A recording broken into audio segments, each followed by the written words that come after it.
आज का विषय आपके सामने बताया गया है, बड़ा ही मनोरंजक तथा आकर्षक है।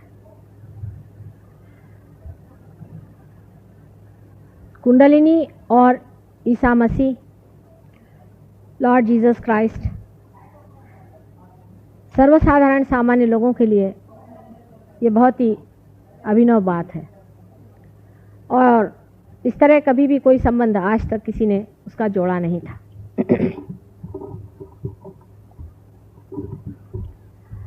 इसका कारण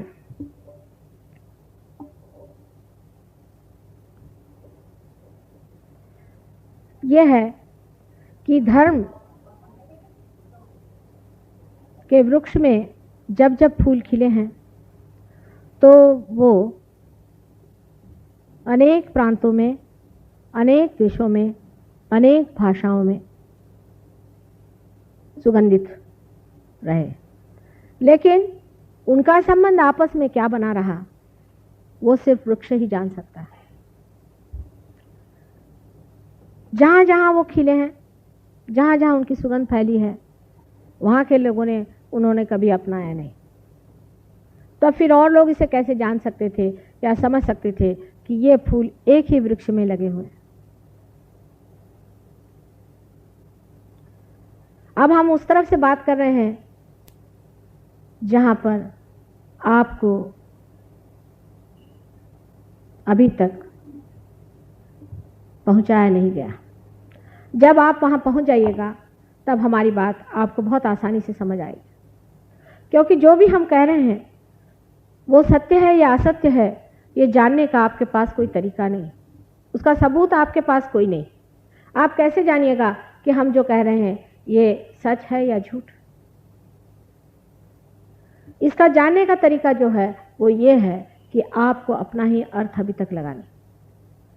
आप अभी तक उस स्तर पर नहीं है जहां आप सत्य से संबंधित हो गए हों।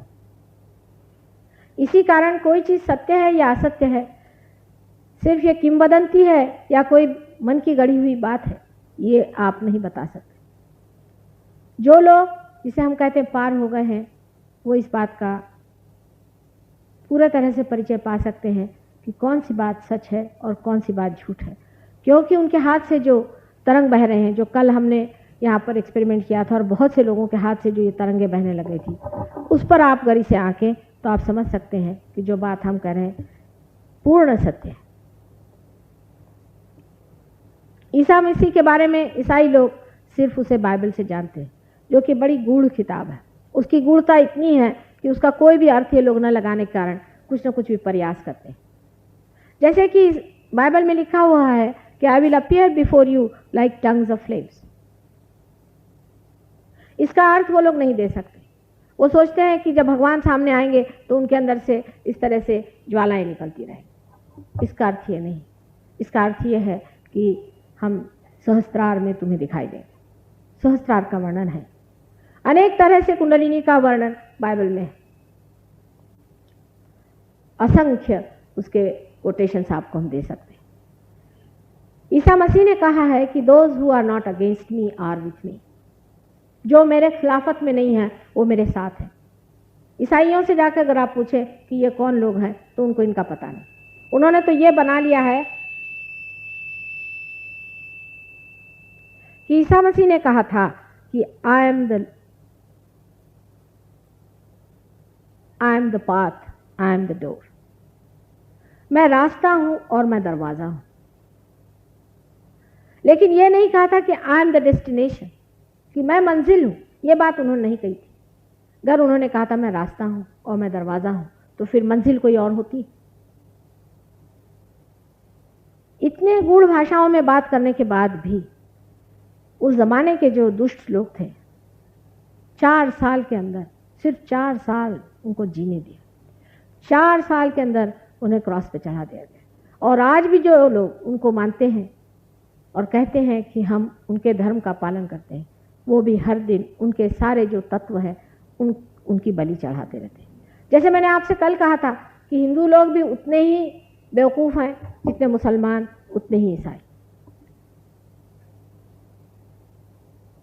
ईसा मसीह के बारे में अगर आप देवी भागवत पढ़ सकें कभी, तो उसमें आपको इसका पता लगेगा कि श्री राधा जी ने अपने ही मनोबल से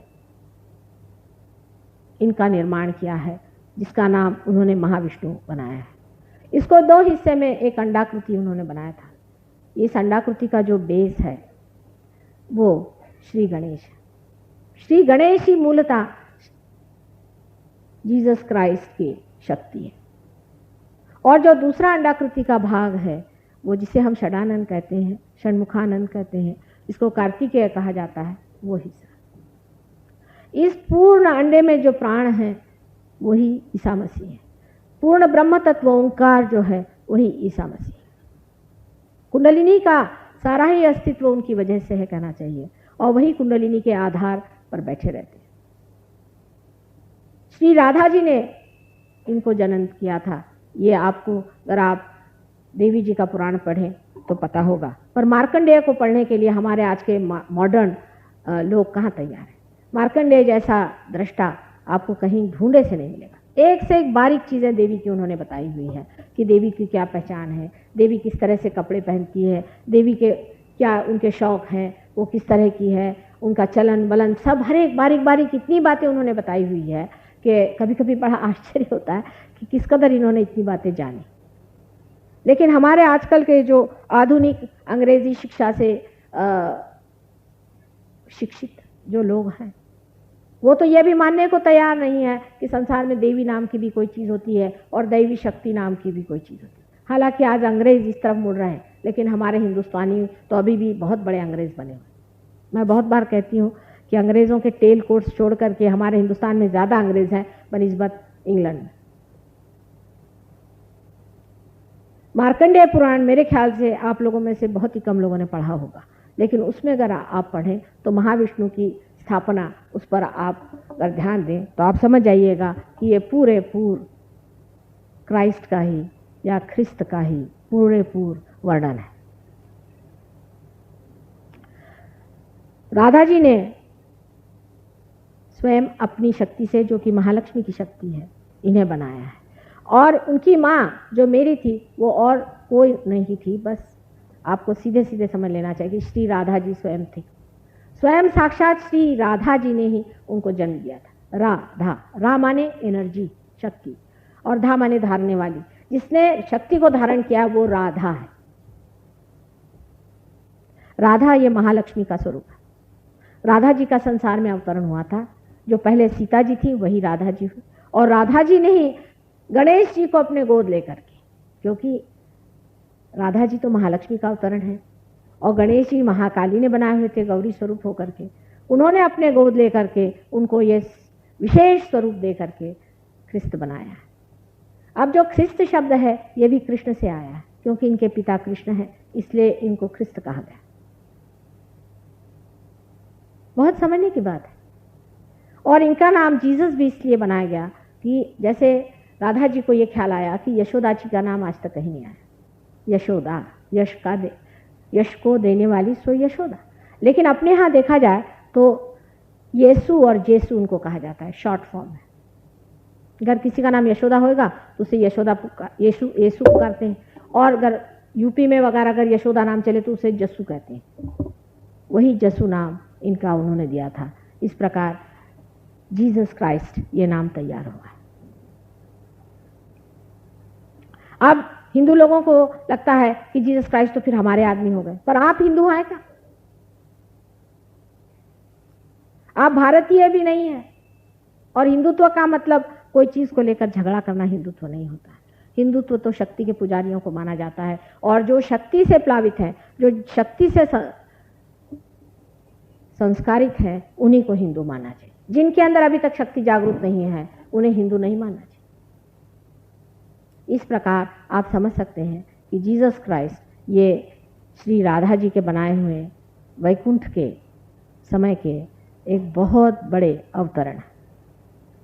इनके बारे में ये वर्णन है कि राधा जी ने इनको बनाया, उसमें से फिर उनके 2 हिस्से किए गए। एक हिस्सा तो उन्होंने इसी तरह से छोड़ दिया जो श्री गणेश का हिस्सा था, और जो दूसरा हिस्सा था उसी को विशेष रूप दे करके उस अंडे को उन्होंने एक बालक का रूप दे दिया। फिर ये बालक बहुत सालों तक रोता रहा।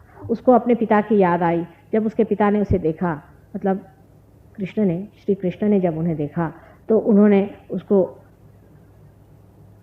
अनेक वरदान दिए। उसमें से एक वरदान ये है कि तुम मेरे से ऊंचे बैठोगे।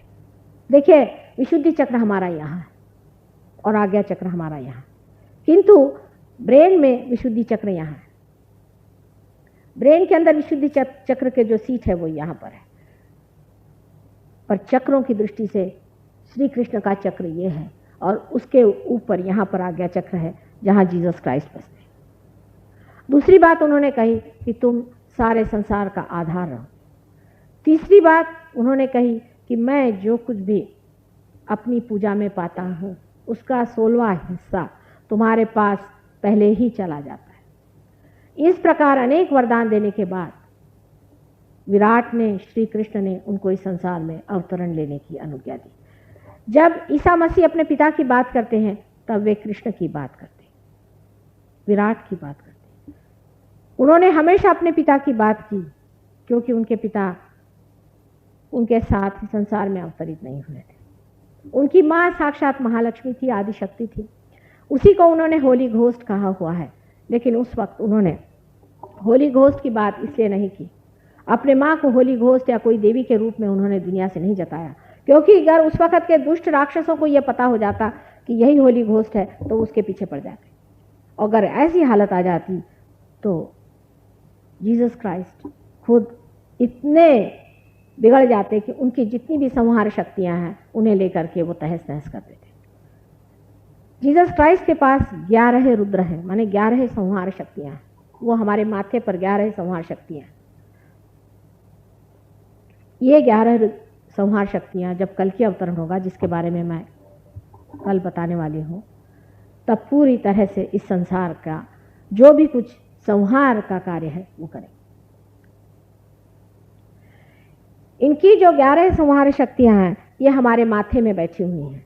उसमें से एक शक्ति हनुमान जी की है और एक शक्ति भैरवनाथ जी की है, जिसे बाइबल में गैब्रियल और माइकल कहा जाता है।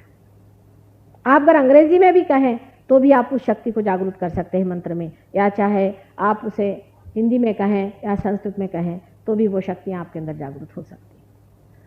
यानी आपकी जो राइट साइड पिंगला नाड़ी है, इस पे हनुमान शक्ति चलती है।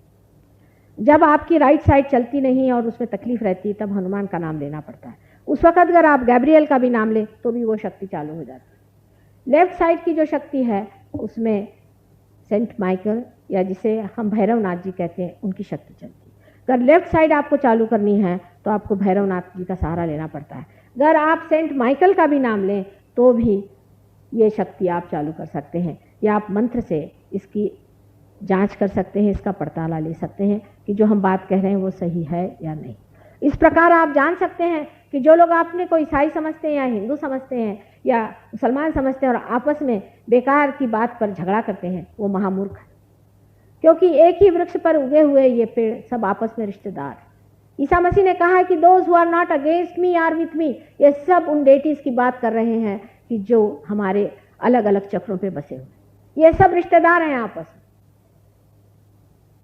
बस हमारा ही रिश्ता उनसे नहीं जुटता है, इसलिए हम एक एक को पकड़ करके, जैसे कि पेड़ पर से आप फूल को हटा लीजिए, उसकी जीवंतता आप निकाल लीजिए और मृत पुष्पों को लेकर के आपस में लड़ते रहें, उसी प्रकार की ये एक दशा है। आपको आश्चर्य होगा कि सहयोग में कुंडलिनी का जागरण आज्ञा चक्र पे बहुत निर्भर रहता है। अधिकतर लोग आजकल के जो संसार में विवरण कर रहे हैं, इन पे अहंकार की बड़ी छाप है, क्योंकि हम लोग ज़्यादातर अहंकार से प्रवृत्ति में फंसते हैं। अहंकार ही हमको कहीं पे घुसाता है और अहंकार से ही उसको पुष्टि देने वाले जो कुछ भी कार्य हम करते रहते हैं। इस अहंकार को अगर ठिकाने लगाना है तो हमें जीसस क्राइस्ट को याद करना पड़ता है। आपके जहाँ मैं सबको सिंदूर लगा रही हूँ, आपको आश्चर्य होगा कि जीसस क्राइस्ट का ही चक्र मैं घुमा रही हूँ, उसी को मैं जगा रही हूँ। आप जो ये टीका मेरे माथे पर रख रहे हैं, ये उसी के खून का टीका है, इसका प्रतीक है। इसलिए ये जो लाल रंग है इसका बड़ा महत्व है। इस खून में वो प्रतीक है जिसमें दिखा गया कि परमेश्वर ने अपना इकलौता बेटा इस संसार को दिया और उसको आपने खून से लथपथ कर दिया। उसकी पहचान है जिससे आप पश्चाताप करें और अपने मूर्खता पर और अपनी दुष्टता पर खिन्न हो और उसके बारे में विचार करें कि हमने ये क्या किया। हम लोग सोचते हैं कि ये माता जी ने सिंदूर लगाया है या हमने सिंदूर लगाया है तो ये कोई तो भी हिंदुओं का चिन्ह है। इसके बारे में आप अगर बाइबल में जॉन्स रेवलेशन पढ़ें तो आपको समझ में आएगा कि उसमें लिखा हुआ है कि उन लोगों पे वो मार्क लगा रहेगा जब ये 11 रुद्र लेकर के सफ़ेद घोड़े पर बैठकर कल्कि आएंगे। कल्कि नाम उन्होंने लिखा नहीं, उन्होंने कहा उसका अपना ही नाम रहेगा और उसको वही जानेगा, लेकिन सफ़ेद घोड़े पर वो आएंगे तब वो जान जाएंगे कि आपके माथे पर किसका मार्क लगा हुआ। उस मार्क से वो पहचान लेंगे कि ये कौन है। यहाँ तक कि उसमें मेरा भी बहुत वर्णन किया हुआ है कि किस तरह से सहयोग होगा और किस तरह से लोग इसको पाएंगे और किस तरह से होली घोष स्वयं आ करके इन लोगों को पार कराएंगे, क्योंकि ईसा मसीह का अवतरण हमसे पहले हो चुका है। इसलिए सबसे ज़्यादा विशद रूप से उन्होंने इस मामले में कहा हुआ। जिस प्रकार मोहम्मद साहब ने कुंडलिनी की जागरण और दुष्ट शक्तियों से निवारण आदि पर बहुत ही विशद तरीके से समझाया है, उसकी क्रियाएं बताई हैं, उसी प्रकार ईसा मसीह ने बहुत ही सादगी तरीके से ये बताया हुआ है कि मनुष्य के आयुध क्या है। सबसे बड़ा आयुध मनुष्य का उनके हिसाब से क्षमा करना है। जो गणेश तत्व में परश के रूप में काम करता है वो मनुष्य तत्व में आकर के क्षमा के रूप में काम करता है। क्षमा वास्तविकता एक बहुत ही बड़ा आयुध है जिससे मनुष्य अपने अहंकार से बच जाता है। जैसे कि आपको किसी ने बड़ा दुख दिया या आपका अपमान किया, आपको तकलीफ दी, आपको हानि हुई हो, तो आपका अहंकार उसमें दुखित हो जाता है। उस वक्त आप अगर उसके प्रति कोई भी ऐसी भावना मन में रखें या इस तरह से आप सोचें कि इस आदमी ने हमारे साथ ये ज्यादती की और रात दिन उसी के बारे में आप सोचते रहें, तो इस तरह के बेकार के चिंतन से आपको बहुत तकलीफ होगी और पूरी समय वो आदमी कार्यान्वित रहेगा, हालांकि वो इस चीज़ को भूल गया हो और उसका कोई भी असर आप पर न रहा हो, लेकिन आप उस बात को याद कर करके बार बार अपने को दुखी करते रहेंगे और उसके ही हाथों में खेलते रहेंगे। और जब हम कहते हैं कि सबको क्षमा कर दीजिए, सबको क्षमा करना ही मनुष्य का परम साधन है, तब हम करते भी क्या? ये भी एक बड़ा भारी असत्य है कि हम क्षमा करते हैं तो क्या करते हैं, एक मिथ है। क्या करते हैं? किसी को आपने कहा हमने क्षमा कर दिया, क्या किया आपने? कुछ नहीं किया, आपने अपने ही को बचा लिया है दूसरे के तकलीफ से और दूसरे के चिंतन से। जब तक आप उस आदमी का दुखदायी चिंतन करते रहेंगे आप स्वयं दुखी रहेंगे। इसलिए क्षमा करना हमारा एक बड़ा ही सीधा सरल साधन है जिससे हम अपने को दूसरों के आतंकों से बचा लेते हैं। ये एक बड़ा भारी साधन ईसा मसीह ने दिया। ईसा मसीह के पास वो शक्तियां हैं, मैंने आपसे कहा कि जिसमें 11 रुद्र बसे हुए, लेकिन उन्होंने अपने को क्रॉस पे टांग लिया, क्रूस पे टांग लिया। किस लिए टांगा उन्होंने अपने को क्रॉस पर? जब उनके पास सब शक्तियां थी, वो सबको हनन कर सकते थे और सबको खत्म कर सकते, और साक्षात जहाँ उनके साथ आदिशक्ति उनकी माँ रोती हुई खड़ी हुई थी, उससे बर्दाश्त नहीं हुआ, क्योंकि आखिर मनुष्य जन्म में थी, उसे बर्दाश्त नहीं हुआ कि सारी शक्तियाँ मेरे में निहित होते हुए भी मेरे बच्चे को इन लोग क्रॉस पे चढ़ा रहे और मुझे आज ये नाटक दिखाने के लिए यहाँ खड़ा होना है। वास्तविक बात यह है कि ऐसे लोग कोई ना दुख झेलते हैं ना कोई सुख में लपटते हैं। इनके लिए सारा खेल है और नाटक है, ये सिर्फ खेल खेलते हैं। और आकर के संसार में उन्होंने क्रॉस पे चढ़ के ये दिखाया कि कितने बड़े महामूर्ख लोग थे जिन्होंने उनको सूली पर चढ़ाया। इसीलिए वो गधे पे सवारी करते थे, और इसका मतलब ये है कि उनकी सवारी हमेशा गधे पे ही रही। इसका सीधा प्रत्यंतर ये है कि जब आप में सर में दर्द हो, बहुत ज़्यादा तकलीफ हो, पीड़ा हो, तब आप ये कहें कि हमने सबको क्षमा कर दिया। आप कोई दवा मत लीजिए, कोई आप उस पर इलाज मत करिए, सिर्फ आप करिए कि सब दुनिया के जितने भी लोग हैं जिन्होंने हमें सताया या जिस आज तक सताते रहे, सबको हमने क्षमा कर दिया। आप देखिए आपका सर दर्द चला जाए। विशेषकर सहयोगी जो कि इस कुंडलिनी शक्ति से प्रज्वलित हैं, उनके लिए तो इतने जल्दी काम होता है, क्योंकि आपके अंदर क्षमा स्वरूप जो ईसा मसीह हैं वो जागृत हो गए। अब देखिए कि इनकी जो जगह है आज्ञा चक्र पे है। आज्ञा चक्र हमारे अंदर जो ऑप्टिक चाइज्मा है, जहां हमारी आंखों की दोनों नर्व्स क्रॉस करती हैं, उस जगह बीचों बीच एक पॉइंट है। अभी इतना सूक्ष्म है कि डॉक्टर लोग इसे नहीं देख सकते, लेकिन वहां पर एक बड़ा ही सूक्ष्म सा दरवाजा है, इसीलिए उन्होंने कहा था कि आई एम द डोर। ये इतना अति सूक्ष्म दरवाजा है कि इससे अंदर से गुजरने के लिए ईसा मसीह जैसे व्यक्ति को इस संसार में आकर के गुजरना पड़ा, क्योंकि हमारे अहंकार की वजह से हमने उनको मारा, क्योंकि हम बर्दाश्त नहीं कर पाए कि कोई इंसान भगवान बन के कैसे आया है, कोई इंसान बन करके कहता है कि मैं भगवान हूं। ये मनुष्य बर्दाश्त नहीं कर पाता है और इसीलिए उसने उसको मारा था। उन्होंने कौन सी बुराई की थी? उन्होंने दुनिया भर के लोगों को अच्छा किया, दुनिया भर को अच्छी बातें सिखाई, सबको सिखाया कि तुम कायदे से चलो, अच्छे से चलो, अपने जीवन को सुव्यवस्थित बनाओ। उन्होंने प्रेम की भाषा अपने आप करती रहे और हमने उन्हें द्वेष और तकलीफ और परेशानियां दी। लेकिन जो लोग आपको गंदी बातें सिखाते हैं और पाप कर्म में लगाते हैं और आपसे बताते हैं कि गंदे काम करते रहो और जितने करते रहोगे उतने भले बनोगे, ऐसे जो आपको बेवकूफ़ बनाते हैं, उनकी रात दिन हम किताबें पढ़ते हैं और उनके चरणों में जाते रहते हैं। आज देख लिए आजकल के ज़माने में जो गुरु लोग हम मानते हैं, एक से एक बढ़ के बिलंदर लोग हैं या नहीं है। उनके लिए हम अपने पैसे लुटाते हैं, उनके लिए दुनिया भर की चीज़ हम करने के लिए तैयार हैं, और अगर कोई ऐसा सच्चा आदमी आके खड़ा होता है उसको क्रूस पे चढ़ा देते हैं। इस तरह के महामूर्ख अहंकारी लोगों को एक बहुत बड़ा लेसन देने के लिए, उनको एक बड़ी भारी शिक्षा देने के लिए स्वयं साक्षात परमेश्वर ने इस संसार में अपने इकलौते एक बेटे को भेजा और उसको आपने क्रॉस पे चढ़ा दिया। या आपके अकल के नमूने देखिए जो आपने तारे तोड़े हुए हैं, और इसी प्रकार आप हर बार करते आए हैं। पहले कोई भी इनकारनेशन आया तो इसी प्रकार मनुष्य करता गया और हमेशा सत्य से भागता, असत्य को पकड़ता गया और सत्य से भागता रहा। आज मैं सुनती हूँ लोग शिरडी बहुत जाते हैं, हालांकि अब वहां से साईनाथ उठ गए, वहां इतनी गंदगी कर रखी, वहां नहीं। लोग शिरडी जा रहे हैं। शिरडी इसलिए क्योंकि आज साईनाथ यहाँ मौजूद नहीं है। जब शिरडी के साईनाथ थे तो उनको खाने को नहीं था। आज सब लोग शिरडी में जाएंगे, क्यों? क्योंकि मर गए हैं तो ठीक ही है, क्योंकि अब शिरडी साईनाथ तो हमारे गले में बंध गए। हमारे शिरडी साईनाथ आपके कहां से हो गए?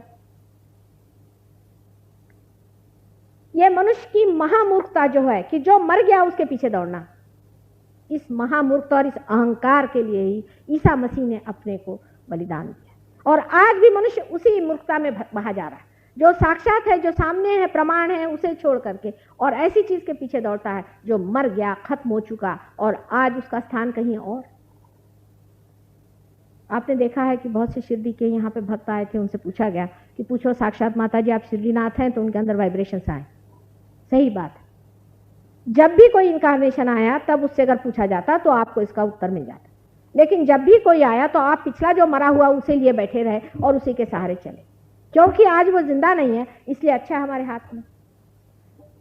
जैसे ज्ञानेश्वर जी की मैंने आपको किस्सा सुना कि ज्ञानेश्वर जी का यहाँ बड़ा भारी मंदिर बनाया हुआ। हमने कहा कि हमें मनन करने दीजिए, उन्होंने कहा कि नहीं साहब यहाँ आप दिंडी करो, यहाँ नाचिया। मैंने कहा वो करते थे क्या? ये जो सामने तुमने मूर्ति बना के रखी हुई है ये क्या करते? तो कहने लगे कि इनकी बात, और ये तो कोई विशेष थे। और मैंने कहा तुम क्या दिंडी करने के लिए पैदा हुए? जिंदगी भर में मनन करने के लिए उन्होंने कहा है, परमात्मा को पाने के लिए कहा है। अविद्या का जो कारण है, मूल कारण है, आपके अंदर प्रकाश नहीं, इसके लिए कहा है, उसको करो। तुम ये क्यों करें? नहीं माता जी आपकी बात ठीक है, लेकिन ये तो यहाँ नहीं हो सकता। हमने कहा अगर वो आज यहाँ होते तो हम उनसे बात करते, हम तुमसे कहाँ पड़ गए तुम्हारे पास। उन्होंने हमें मनन नहीं करने दी, ना मेडिटेशन सिखाने दिया, ना कुछ करने का, नहीं यही करी। तो जो गत है उसे मनुष्य क्यों पकड़ता है? उसके अहंकार के, क्योंकि उससे अहंकार जो है वो द्विगुणित होता है। भाई हम फलाने के शिष्य हैं, फलाने। लेकिन जो साक्षात प्रमाण सामने खड़ा है उसको अगर आप नहीं लीजिएगा तो आपका पेट कैसे भरने वाला है? आपकी पूर्ति क्या होने वाली है? इसको तो आप सोचिए। कभी कभी अपना स्वार्थ भी सोचना चाहिए, माने अपने स्वकार्थ सोचना चाहिए। गंगा जी आज यहां से बह रही है, आप अभी वहीं गए हैं पानी लेने, जहां गंगा जी नहीं है वहां बैठे, भाई हम गंगा जी में बैठे हुए, इस तरह की बात आप कर रहे हैं। आज जो साक्षात आपके सामने प्रमाण है उससे आप स्वीकार करें। यही हालत ईसा मसीह के समय में हुई थी। उन्होंने कुंडलिनी जागरण के अनेक प्रयत्न किए, लेकिन वो इतने विफल रहे उन्होंने कुल 21 आदमियों को क्योर किया। हालांकि अब सहयोग में हजारों लोग क्योर हो रहे हैं, वो हजारों को कर सकते थे, लेकिन उनके जितने शिष्य थे वो भी महागधे थे, वो भी किसी काम के नहीं थे। उन लोगों ने सिर्फ ये सोचा कि ईसा मसीह सबको क्योर करने वाले आदमी हैं और ये हीलिंग करते हैं, चलो इसको भी पकड़ ला उसको भी पकड़ ला। उन्होंने कहा भैया 21 से ज्यादा को मैं नहीं करने वाला, बस बहुत हो। जब उनको उन्होंने पानी पे चलते देखा, क्योंकि वो प्रणव है, ओंकार है, इसलिए पानी पे चलते थे, और कुंडलिनी भी ओंकार ही। वो जब पानी पे चलते देखा तब भी उन पे विश्वास नहीं किया इन लोगों ने। किसी मुश्किल से 12 मछियारे उन्होंने इकट्ठे किए थे, और क्या करते, मछियारों से तो ज्यादा कोई मिलते नहीं। अब हमारे ही इसमें ग्रुप में देख लीजिए आप, उस वक्त 12 मछियारे बड़ी मुश्किल से मिले। अब आजकल मछियारों को अगर कुंडली नहीं समझाया जाए तो कैसी समझाई जाए, तो उस वक्त का आप भी समझ सकते हैं कि उनसे कौन बात करे। आजकल तो लोग अति बुद्धिमान हो गए, उस वक्त ये निम्न कोटि के थे। उनको किसी तरह से समझाया भी बताया भी तो भी वो समझने वाले नहीं थे। वो तो बस ये चाहते थे कि आप इसको ठीक करिए उसको ठीक करिए। जैसे आप हमारे सहयोग में भी होता है कि किसी आदमी को पार किया, फौरन वो कहेगा माँ देखिए मेरी एक बहन है, उसके पति के फलाना हो गया है, आप उसको ठीक करेंगे। वो फिर जितने गांव में बीमार आदमी होंगे सबकी लिस्ट लेकर के आए। क्यों? क्योंकि ये एजेंट हो गए हमारे फौरन, अब ये एजेंसी ले ली। ये भी सब अहंकार के ही प्रॉब्लम्स है, सारे ही अहंकार के प्रॉब्लम्स है। मनुष्य को समझना चाहिए कि अहंकार बड़ा ही सूक्ष्म है। अब दूसरा तरीका है कि आप अपने अहंकार से लड़ो, वो भी तरीका ठीक है। अहंकार से लड़के आप कभी जा नहीं सकते। अहंकार अपने आप अंदर शोषित होना चाहिए। जब आपका चित्त कुंडलिनी पर बैठा हुआ ब्रह्मरंध्र को छेदता हुआ जब उस विराट में मिल जाता है, तब अहंकार उस विराट का ही असली अहंकार है। विराट ही अहंकार है। आप लोगों में अहंकार जो है झूठा है। आप क्या करते हैं? अहम करोति सा अहंकार। आप क्या करते हैं? पूछिए अपने से, आप क्या करते हैं दुनिया में? अरे कुछ मरी हुई चीज है, उसका दूसरा फॉर्म दे दिया, ये कौन सा बड़ा काम करते हैं? एक फूल से आप फल बना सकते हैं क्या? पहले अपने से सवाल पूछिए। ये नाक, ये मुंह, ये सारा सुंदर शरीर आदि आपको मिला हुआ है, ये कैसे मिला? आप अमीबा से इंसान हुए, वो कैसे हुए? कितने सुंदरता से आपको पता भी नहीं चला, आपको ये सब मिल गया। परमात्मा की अनंत असीम कृपा कि उन्होंने आपको बनाया और इस मनुष्य देह धारणा दी। उसके प्रति कृतज्ञता के सिवा और क्या मनुष्य दे सकता है? उसके प्रति श्रद्धा के सिवा और मनुष्य दे ही क्या? आप आज तक कर ही क्या रहे? आपने कौन सा जीवंत कार्य किया है? एक वो ट्यूब बेबी लेकर के, कहीं से जीवंत चीज लेकर के, जीवंत किसी तरह से पाल पोस करके उसको बड़ा किया, तो मनुष्य को इतना अहंकार हो। वो भी जो मूलतः जीवंतता नहीं लाए, वो मूलतः तो कहीं से जीवंतता ला करके जैसे हम क्रॉस करते हैं उस तरह से क्रॉस कर दिए। कितना अहंकार मनुष्य को हो गया। चंद्रमा पे पहुंच गए तो कितना अहंकार उसे, जिसने अहंकार और सूर्य जैसे हजारों ग्रह गोल बना करके रख दिए, उसके आगे आपका अहंकार होती ही क्या चीज? आपका अहंकार है झूठा है, लेकिन उसका अहंकार सच्चा है। वो जो महत अहंकार है, अहम करोति माने है, वो ही करता है। ये मैं कभी कभी जो मजाक में बताती हूँ कि एरोप्लेन में जाने वाले कुछ लोग अपने सर पे सामान उठा लिए। लोगों ने पूछा कि आपने सर पे सामान क्यों उठा लिया? तो उन्होंने कहा कि हम ये जो एरोप्लेन है उसका कुछ बोझा हल्का कर रहे हैं। उसी प्रकार आपका अहंकार है। अहंकार आपका जो है झूठा है। आप कुछ भी नहीं करते हैं, आपने आज तक कुछ भी नहीं किया है। जो भी किया है वो सब विकृत। उसी को करने दीजिए जो करने वाला है और जो करता है। सिर्फ आप उसके अंदर के इंस्ट्रूमेंट हैं। जैसे ये आज इंस्ट्रूमेंट मेरे सामने खड़ा हुआ है, ये कुछ भी नहीं करता, ये आप जानते हैं। मैं ही बोल रही हूँ, मैं बोल रही हूँ, और ये सिर्फ बीच में साक्षी स्वरूप खड़ा हुआ, ये जो एनर्जी उसको खींचे चला जा रहा है। इसी प्रकार आप भी परमात्मा के एक इंस्ट्रूमेंट हैं। उसने आपको बनाया है, उसकी शक्ति आपके अंदर से बहने दीजिए और आपका जो अर्थ है वो लगा लीजिए। इसलिए इस अर्थ को लगाने के लिए आज्ञा चक्र पे, जो कि सबसे कठिन चक्र है, सबसे सूक्ष्म तत्व जो ओंकार का है, प्रणव का, वही साक्षात इस संसार में उतरा और वही साक्षात श्री जीसस क्राइस्ट। अब कुंडलिनी का इतना ऐसा ही संबंध है जैसे चंद्र का चंद्रिका के साथ या सूर्य का सूर्य किरणों के साथ। कुंडली ने अपनी शक्ति से, गौरी ने अपनी शक्ति से गणेश को क्रिएट किया था, अपने ही मनोबल से और अपनी ही तपस्या से, अपनी ही पुण्याई से उसने गणेश बनाए थे। जब गणेश इस स्थिति पे आ गए कि वो अवतरण ले सकें, तब ईसा मसीह का जन्म हुआ। अब वहाँ पर बड़ा बड़ा इंग्लैंड के लोग तर्क लगाते हैं कि इनका जन्म इस तरह से कैसे हो सकता है, जिसको कि वो लोग कहते हैं कि डिवाइन कंसेप्शन, ये कैसे हो सकता है। मैं कहती हूँ इन मनुष्यों को कितना समझ में आता है, कितनी बात समझ में आती है। क्या वो कभी सोचते भी हैं कि किसी बी में अंकुर कैसे फूटता है, आप श्वास कैसे लेते हैं, आपका चलन वलन कैसे होता है, आपके ब्रेन में एनर्जी कहाँ से आती है, आप किस तरह से संसार में आए हैं, ये सबका किसी का आपने निदान लगाया है पृथ्वी के अंदर में, भूगर्भ में। आप कहते हैं कि इसमें गुरुत्वाकर्षण शक्ति है, लेकिन वो कहाँ से आई, इस पर ज़रा विचार करें आप। जैसे कि छोटे बच्चे अपने को एकदम से शिवाजी समझ लेने लग जाए, उसी प्रकार कुछ मुझे बचपना सा लगता है मनुष्य के इस विचार।